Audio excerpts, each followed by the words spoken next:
Why are we having more problems than ever in construction when things are so much easier? Are you an Aussie tradie and your paperwork is shady? Do the dockers farm site keep you up late at night? Are you sick of pushing paper, swinging your tools more you caper? Call us the tricks of your trade. Welcome to the Tricks of Your Trade podcast, where we talk about trade business topics to help you get through business life unscathed. Does the builder pay you late and your cash flow fluctuates? Do you dread the office work? Can't afford a full-time clerk? Consider working smarter, don't be a business martyr. Call us the tricks of your trade. Hello, welcome to the Tricks of Your Trade podcast. I'm your host, Michelle Serson, construction lawyer, adjudicator, and director of Tricks of Your Trade. So I had planned on going live from City Hall in Brisbane today, and I technically did. I went live on Instagram, but everything did not work to the other platforms, and it was pouring rain. Anyone who's in Brisbane today would know how much it was raining. So just to prove to you that I did actually go live from City Hall today, I have got a picture of me with the statue at the front in the rain. So you can see I'm soaked, so is the line, and so yeah, just wanted to give you that proof of life that I actually did do that today. So purpose of me going live to talk to you from City Hall, there was a method in my madness. And the reason that I wanted to go live from City Hall is because it's an iconic building. And I actually, when I first became a solicitor, I worked in a law firm right near the City Hall in Brisbane, and I used to walk past it every single day. And sometimes when I'd get a couple of minutes to myself throughout the day, I would go and sit in there and have a look at the architecture, not because I was really overly interested in the architecture mainly, but because it just made me feel like there was hope for the construction industry. And this is going to sound so magic fairy dust that I'm telling you guys this, but this is why. So City Hall was built. It was built in the 1920s, and if you go into the City Hall and you have to go to the ladies' room, you walk past this. And this is the elevation drawings that were done for the original building for City Hall. And I'm sorry that I can't get closer. I can't get closer on that for you on the screen. I wish I could. If you have a look on my Instagram page, I actually did a really big close-up of that. So that was my live earlier today when I was there in the rain. But the thing is, this particular picture just epitomizes for me why people join the construction industry. So if you think about the architect in the 1920s, so the architect was T.R. Hall and G. Prentice in the 1920s that did that drawing. Have a look at this. It was all hand drawn with pens and rulers, and there are notes on those drawings. Again, I can't see the notes there that you can see on the bottom right, just above the little information box. There are notes on there for the subcontractors saying what the trades are supposed to be doing. And I just find it so inspiring because in the 1920s, can you imagine sitting there drawing that by hand? Can you imagine if these days we've got ArchiCAD or whatever it is that they use these days to do design drawings like that? Can you imagine doing it by hand and every single drawing revision by hand? And we're just so spoiled. We're so spoiled in the construction industry now. Everything happens so fast in construction, yet it seems to me like projects go so slow and there are so many problems. And it's because everybody expects everything to happen right now, perfectly on the double.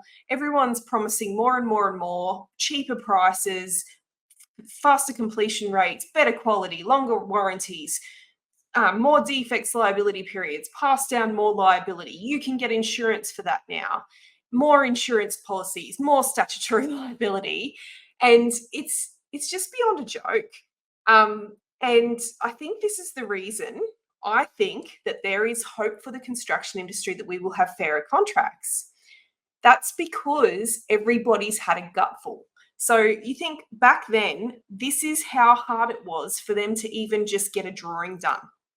Let's look at that, all hand drawn. So why are we having more problems than ever in construction when things are so much easier? They're supposed to be so much easier, and we're supposed to be getting robots to help us with this. Now, somebody said to me the other day, very well-respected construction lawyer said to me the other day, Michelle, we just have to wait for everyone to catch up with AI. We just have to wait for AI to catch up with what humans don't want to do anymore. And I was like, you know what? I think you're dead right. Because we have got teenagers in our family, and I've got friends with teenagers who have zero interest in getting a driver's license. Some of them are getting paid 6 figures to play Xbox. I'm not joking. It is where there are careers available for younger generations to do things that are less adversarial, less hard on your body, less hard work. You're not out in the heat, and their brains are changing in ways where everything is so instant. You have to question, why do staff of building companies want better contracts? Well, because a lot of the staff of building companies who are administering contracts are of the younger generations who don't tolerate underhanded or treating people unfairly. And so when you have a set of a whole generation of people whose values have been ingrained in them to not tolerate those conditions, and you put them in a situation where the shoe doesn't fit, so all the age-old blue-collar discrimination and, you know, the apprentice should be on the broom for a year before you give them any responsibility, all those sort of things are getting phased out. And I think it's because our younger generations are so well educated and are brought up in a environment where things just are not tolerated anymore. So where things are heading, people say, look, when subcontractors are never going to have fairer contract terms. I don't believe that. I believe that there is a tipping point where there will not be as many subcontracting businesses because young people will not tolerate being treated that way. And they'll go, why would I take on all of this risk, do all of this hard stuff when there's other things I can do? So in terms of how this helps you in negotiation, one thing I'd really love for you to think about is that staff of building companies did not join the construction industry because they wanted to have barneys with you. In fact, some of them are embarrassed that they have to give you contracts with really one-sided terms. How do I know? Because I'm an ex-builder's CA and I joined the building industry because I wanted to be part of building iconic projects. My brother is a design manager for a big builder, and he semi-retired a few years ago, but he went back out of retirement to do one more iconic project. People in the building industry get satisfaction from the tangible satisfaction of watching buildings go up. And I've been in cars, in Ubers with other commercial managers in the last 10 years. And you're driving around town, and you're like, oh, I was apprentice on that job and I got stuck in the lift, and they've got stories about these buildings around the place. So you have got common ground. Subcontractors and staff of building companies have got common ground in that regard because you choose a career in construction because you have hopes and dreams of being involved in iconic projects, typically.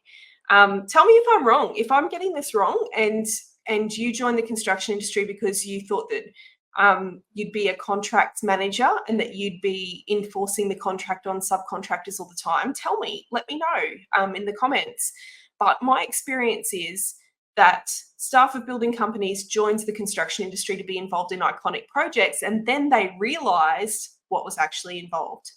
They realised that most of their day is spent sending nasty emails to subcontractors to herd cats, try and achieve unachievable programs that were 3 months out of date the day that everyone signed up to them, and then try and meet budgets that were too thin to begin with to complete the job. So it is counterproductive to actually building good buildings to keep going this way. Now, the other reason I know that staff of building companies want fairer contracts is because they tell me that they do.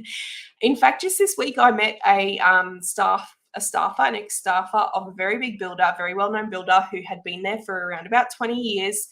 And when he left the building company, he didn't know me from a bar of soap, but he reached out and he was like, hey, I've seen your stuff on socials, let's be friends. And that tells me that our values align. The things that I'm talking about strike a chord with staff of building companies because they feel just like I did when I was a builder's CA and I had to rip subcontractors off. So staff of building companies reach out to me quite commonly, very frequently actually, and will ask me to talk about certain topics. They will give me information about what's going on in their builder. with their builder. And sometimes there's a handful of them who have left over the years who have gone out and started their own companies, consulting companies, to help subcontractors just like I have, which I think is fantastic, because there are so many more subcontractors than we can help, who need help. And the main thing is that there is an availability of assistance for subcontractors, for people who really care about helping them get outcomes. So in terms of fairer contract terms, one thing I want you to think about doing when you are having these good bloke negotiations over contracts is think about asking the staffer for a better starting point. What am I talking about there? I'm talking about saying to them, hey, this contract negotiation is going to go on for ages if I have to read that big document. Do you have a better starting point? Do you have a minor works? Do you have an unamended Australian standard we can start with? In the last 12 months, I even had a builder say to me, hey, Michelle, I have no problem using the Australian standard. I just don't want to be up for delay costs. That's the one thing that I really need to protect myself from. My client, the subcontractor, was saying to me, I'm happy to say I won't take delay costs, and we'll write that in there. If we can have an Australian standard unamended with a special condition that says that subby won't claim delay costs from the builder, great outcome. And the builder felt comfortable, and the subcontractor was so grateful and was incentivized to perform for this builder so that they could reiterate and really bed down that, hey, you did the right thing by trusting me. Those two parties have a very good working relationship now, and will probably do every single contract that way. Now, I can't remember this lady's name, so I apologize in advance, because I know that I am streaming to LinkedIn and this is something I should have looked up. There is I understand she's a UK, either a lawyer or a commercial consultant, who has a 500-word contract that she talks about. And the reason I'm talking to you about this is not because I think you need a 500-word contract. That could have challenges in construction, particularly if you need it to properly reflect your trade.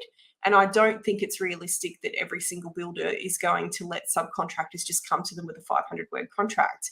The reason I think it's important that you know about this is because somebody from a building company told me about her and was like, hey, have you seen this? This lady promotes this 500-word contract. That's the other reason I know staff of building companies want fairer contracts, because they don't want to have to go through the massive big negotiation process.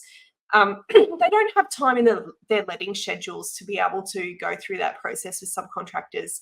They want the path of least resistance. They want something that reflects what you're actually going to do. And they just want to put down the bazookas and get on with the job so that everyone can be friends. So I wanted to put that out there today, because I've been going live every day this week, except Tuesday when I did my giant webinar, to talk about negotiation school, which is starting next week. So negotiation skills are a 4-week online course that I present 3 times a year for subcontractors. This is the last round this year, so we're not going to run it again until February next year. And in negotiation school, we talk about front foot and back foot negotiation. So the first thing that we all think about when we think about contract or negotiations with builders is the contract negotiation. But you guys are having micro negotiations with your builder every single day about when you get access to the crane, whether or not you're getting paid for that variation, whether or not you should have allowed for the rock, all the things. So the skills that we teach and the strategies that we teach in negotiation school are construction specific, and they're very common issues that come up in building contracts and how to catch that with your builder. So if you are interested in jumping on for negotiation school, you have to do something before 6 p.m. on Monday, Monday the 14th of October. That is because all of the automations for the onboarding get sent out by magic by those IT nerds that we have in the back room. So I can't do anything about it after 6 p.m. on Monday. So please don't miss the boat. It is the last round this year. The other thing I would say is right now, subcontractors are getting really good results with negotiations, but I can see that there is competition coming back into the market. And it worries me that if we wait until next year to learn these negotiation skills, you are going to miss an opportunity to implement these with the pre-Christmas rush of contract reviews that come in every year. So hopefully this live has been helpful. I apologise to anyone who's confused as to why I've got 2 lives on Instagram talking about the same thing and why one's in my office and why one is at City Hall. But that is because I did promise I would go live from City Hall, and I was there, and I did do that. And anyone who wants to watch it on Instagram can watch it. But I couldn't stream, so my tech let me down. So thank you again. Thank you again for staying with me and having a chat this afternoon. I know it's probably go home time for a lot of people. But if you have not yet had a look at negotiation school, head to my website, www.tricksofyourtrade.com.au. Okay, see you all later. If you have any questions about what I've talked about on this podcast, feel free to drop me a good old-fashioned email at questions@tricksofyourtrade.com.au. If you would like a systematic approach to your contract administration and getting paid, head on over to our website and check out the Subbies toolbox. You won't be disappointed there. And just one last time, our web address is www.tricksofyourtrade.com.au. Are you an Aussie tradie and your paperwork is shady? Do the dockers farm side keep you up late at night? Are you sick of pushing paper, swinging your tools more you caper? Call us the Tricks of Your Trade. Welcome to the Tricks of Your Trade podcast, where we talk about trade business topics to help you get through business life unscathed. Does the builder pay you late and your cash flow fluctuates? Do you dread the office work? Can't afford a full-time clerk? Consider working smarter. Don't be a business martyr. Call us the Tricks of Your Trade.